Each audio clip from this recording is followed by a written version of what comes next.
Hello, you're watching New Vision TV News with me, Ruth Naseja. We broadcast from the New Vision newsroom. We'll take a look at the news around Uganda, around East Africa, around the world, and later in this bulletin, we'll take a look at our Daily Pile of Africa series and then a special report. We start off now this weekend.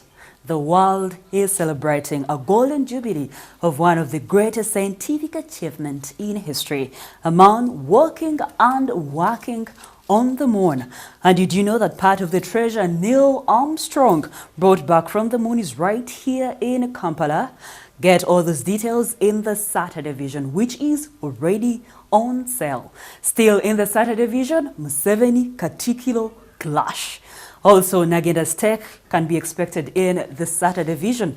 He will talk about the Uganda and Rwanda peace deal in Angola. We now move on to news around Uganda from Jinja district. During a one-day national conference held at the Source of the Nile Hotel in Jinja, all government land-related organs such as the land surveyors, NEMA, district environment officers as well as NFA have been urged to coordinate land facts so as to avoid conflicts when issuing land titles. The issue was pushed by the chairperson of the Land Surveying Chapter, Uganda, David Mulindwa, when addressing over 120 surveyors on Friday. On many occasions recently, NEMA and NFA have cancelled out land titles without issuing out or sharing maps showing gazetted land. This has, in a long run, caused conflicts among these government bodies, hence hindering the work of the surveyors. Still in Jinja district, come December next year, a tour guide will not be allowed to operate in the country without a license from the Uganda Tourism Board. This was recommended by the Classification and Regulation Head, Uganda Tourism Board, Angela Nalgo, during a closure of a sensitization workshop in Jinja recently. The workshop was held at the Crested Crane Hotel.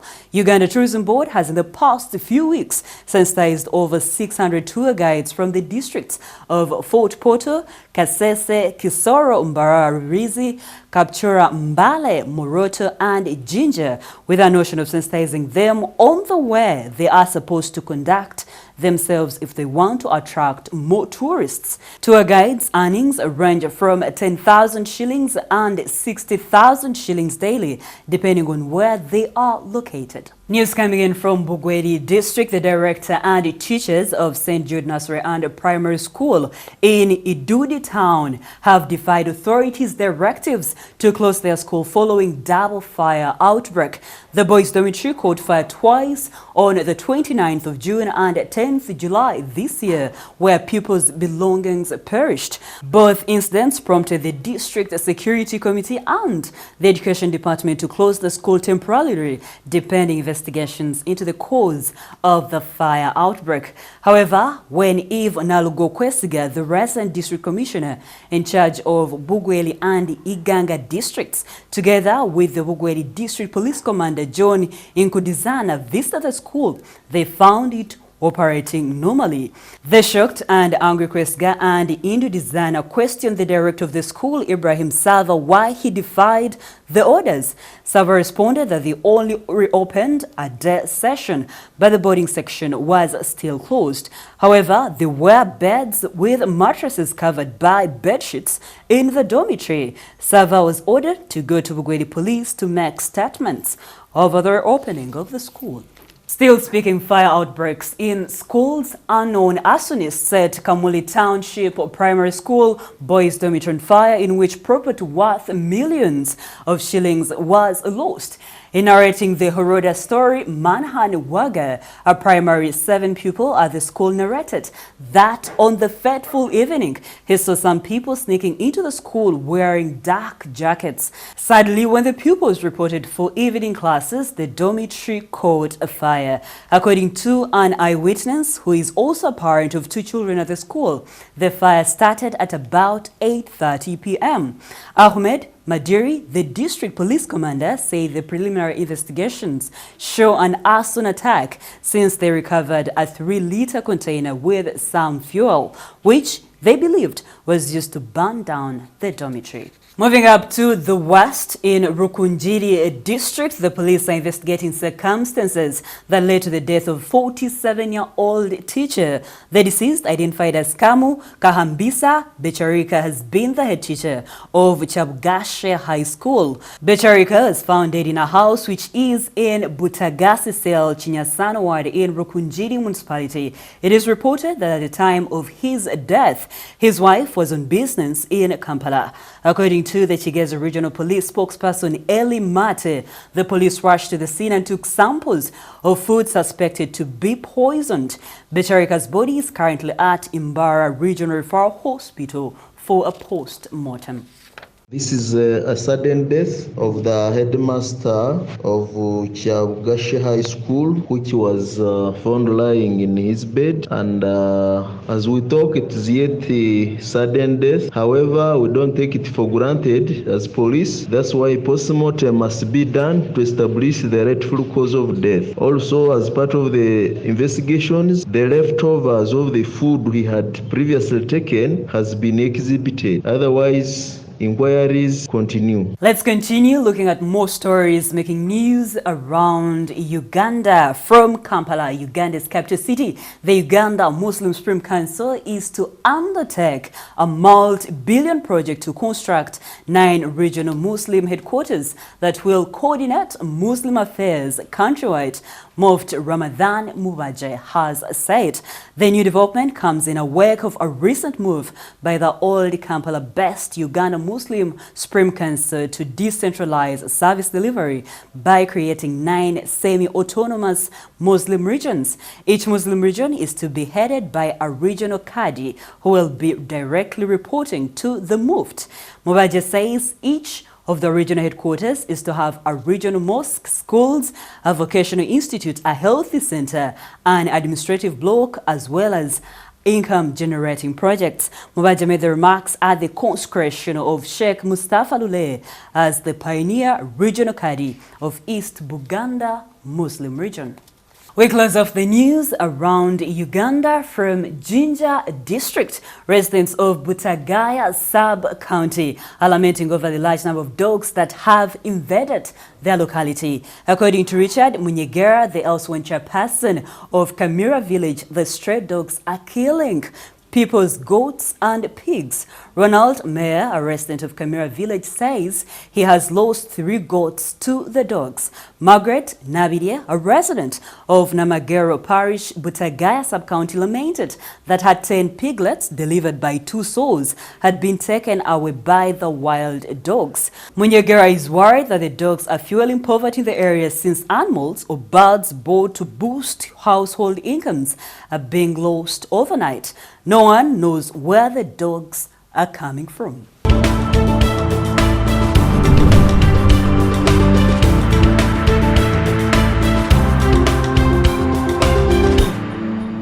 Let's move on to news around the East African region. We start from Tanzania, where President John Pombe Magufuli has ordered prison authorities to reduce crowding in the country's jails, saying there were too many people awaiting trial indefinitely who should be incarcerated.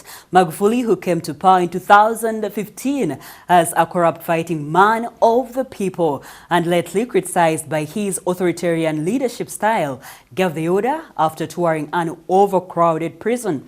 The experience at Butimba jail in Mwanza region left him saddened and demanding answers, he told a rally in the administrative capital, Dodoma. News from Kenya. A betting firm, SportPesa, has spoken out reassuring gamblers that it is not ending business in Kenya. In a statement, SportPesa refuted reports that it was closing down following the government's decision not to renew its operating license. The firm confirmed it was holding discussions with the government to iron out issues in the industry after 26 other betting firms suspend operations. "We are positive that we will be back to full operation soon," the Sport Pesa statement read. The betting giant sponsors the Kenya Premier League and is the main sponsor of Everton in the English Premier League. Last week, government ordered telecoms to block Sport Pesa pay bill numbers on account of evading taxes.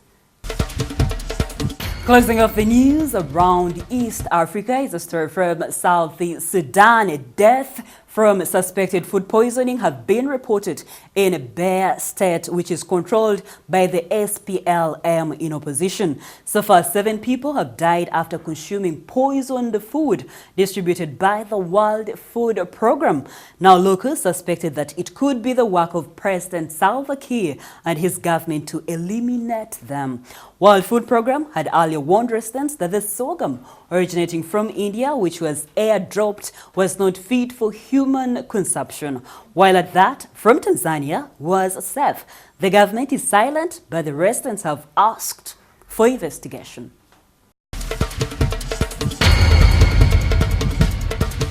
We move on to news around the world from Russia. 8 passengers were injured while evacuating a Yerevan Armenia-bound Boeing 737 aircraft at Moscow's Sheremetyevo Airport after midnight today, as the no-wind flight N4477 was preparing for takeoff on the runway. A strange smell was noticed, the airlines said in a statement.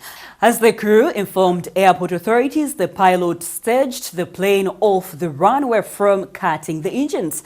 The plane never caught fire, although earlier reports said smoke had filled the cabin. The crew used emergency slides to evacuate passengers, 162 adults and 11 children. News from Afghanistan: at least 4 people have been killed and several wounded after a bomb detonated near a university in Kabul Friday, officials have said. This is the latest violence to hit the war-torn Afghan capital.